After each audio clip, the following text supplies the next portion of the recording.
Selamat siang, salam sejahtera bagi kita semua. Saya Gabriel Vivaldi Dan saya Franciscus Valencia. dari kelas IPS 1 akan menjelaskan tentang indeks harga dan inflasi.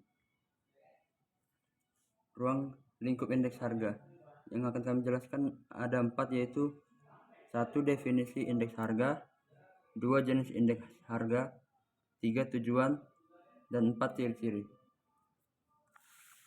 Yang pertama itu ada definisi indeks harga. Indeks harga adalah suatu ukuran statistik untuk menyatakan perubahan-perubahan harga yang terjadi dari satu periode ke periode lainnya. Indeks harga dalam perekonomian Lalu yang kedua ada jenis indeks harga. Jenis indeks harga terbagi menjadi 4, yaitu indeks harga produsen atau IHP. Indeks harga produsen adalah perbandingan perubahan barang dan jasa yang dibeli oleh produsen pada waktu tertentu. Dan faktor-faktor yang memengaruhi indeks harga produsen adalah 1. Kenaikan biaya produksi, 2. Kebijakan perdagangan pemerintah, 3. Kebijakan dalam bidang moneter, 4. Perubahan nilai uang. Yang kedua ada indeks harga konsumen atau IHK. Indeks harga konsumen adalah indeks yang menjelaskan perubahan harga suatu barang atau layanan yang dibeli oleh konsumen. Yang ketiga ada indeks harga yang harus dibayar dan diterima oleh petani. Indeks harga yang dibayar oleh petani merupakan angka yang menggambarkan perkembangan harga kebutuhan rumah tangga petani, baik kebutuhan atau konsumsi rumah tangga maupun proses produksi pertanian seperti pupuk, benih, dan obat-obatan. Sementara itu, indeks harga yang diterima oleh petani merupakan angka yang menunjukkan sejumlah harga sebagai perkiraan penghasilan petani dari penjualan hasil produksi pertanian tersebut. Dan yang terakhir ada indeks harga saham. Indeks harga saham adalah indeks harga yang mengukur perubahan harga saham di pasar modal. Selanjutnya itu ada tujuan dan ciri-ciri indeks harga. Yang pertama itu tujuan. Tujuan indeks harga yaitu digunakan sebagai alat ukur dalam melihat tingkat ekonomi dari satu periode ke periode yang lain.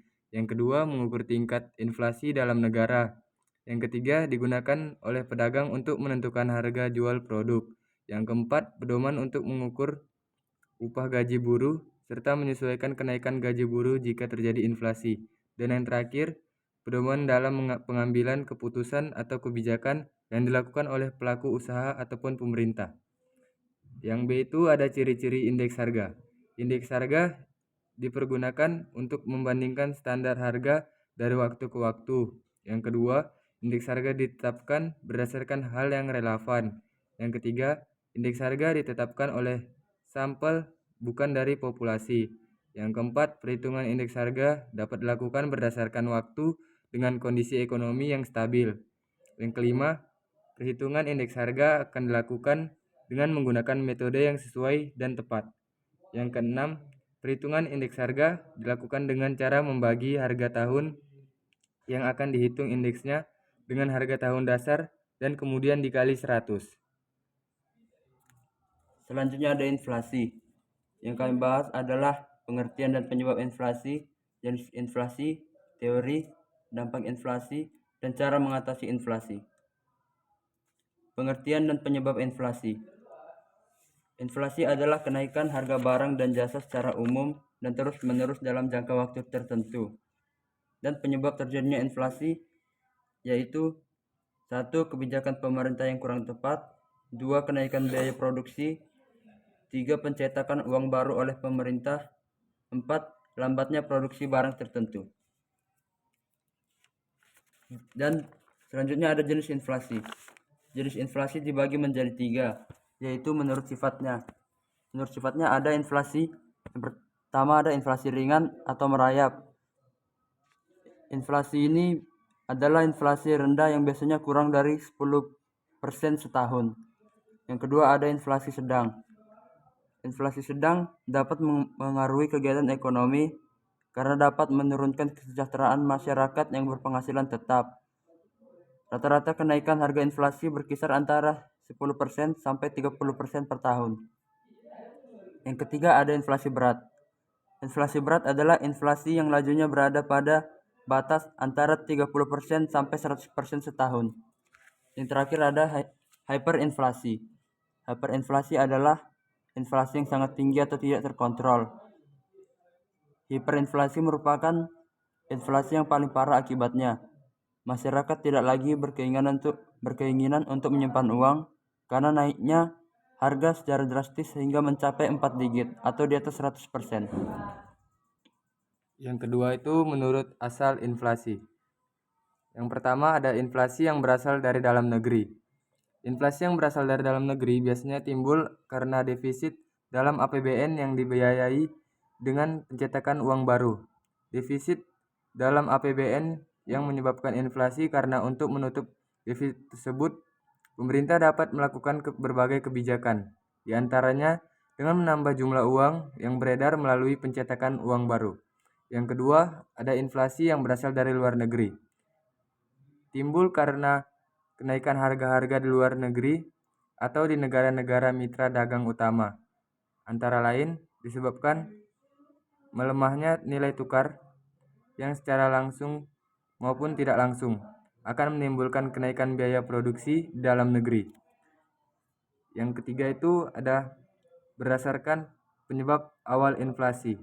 Yang pertama ada inflasi tarikan permintaan. Inflasi tarikan permintaan adalah inflasi yang terjadi karena adanya kenaikan permintaan atas suatu komoditas. Inflasi ini biasanya terjadi pada masa perekonomian yang berkembang pesat. Yang kedua, ada inflasi dorongan ongkos produksi. Inflasi dorongan ongkos produksi adalah inflasi yang disebabkan oleh adanya dorongan ongkos produksi. Maksudnya adalah adanya kenaikan ongkos produksi, misalnya adanya kenaikan upah, sehingga ada kecenderungan produksi akan menurun dan diikuti oleh kenaikan harga. Yang ketiga, inflasi permintaan dan penawaran. Jika demand pull inflation dan cost push inflation terjadi secara bersamaan, maka akan timbul yang dinamakan inflasi permintaan dan penawaran, yaitu bahwa terjadinya kenaikan permintaan diikuti dengan terjadinya penurunan produksi, sehingga adanya kedua peristiwa ini mengakibatkan harga akan naik terus-menerus. Selanjutnya ada teori inflasi. Yang pertama ada teori kuantitas. Teori ini menyoroti hal-hal yang berperan dalam proses inflasi, yaitu jumlah uang yang beredar dan anggapan masyarakat mengenai kenaikan harga. Yang kedua ada teori Keynes. Menurut John Maynard Keynes, inflasi terjadi karena suatu masyarakat ingin hidup di luar batas kemampuan ekonominya. Yang ketiga ada teori strukturalis. Teori ini memberikan perhatian yang besar terhadap struktur perekonomian negara-negara sedang berkembang. Hal ini disebabkan inflasi dikaitkan dengan faktor-faktor struktural dari perekonomian yang ingin Anda bahas. Selanjutnya itu ada cara mengatasi inflasi. Inflasi dapat diatasi dengan berbagai cara. Cara yang dapat diambil adalah memberlakukan kebijakan tertentu, yaitu yang pertama kebijakan fiskal. Langkah mengatasi inflasi untuk mengaruhi penerimaan dan pengeluaran pemerintah seperti penghematan pengeluaran dan menaikkan tarif pajak. Yang kedua, kebijakan moneter. Kebijakan moneter bertujuan menjaga kestabilan moneter agar dapat meningkatkan kesejahteraan masyarakat. Contohnya adalah kebijakan penetapan persediaan kas dan kebijakan operasi pasar terbuka. Terima kasih. Sekian yang kami jelaskan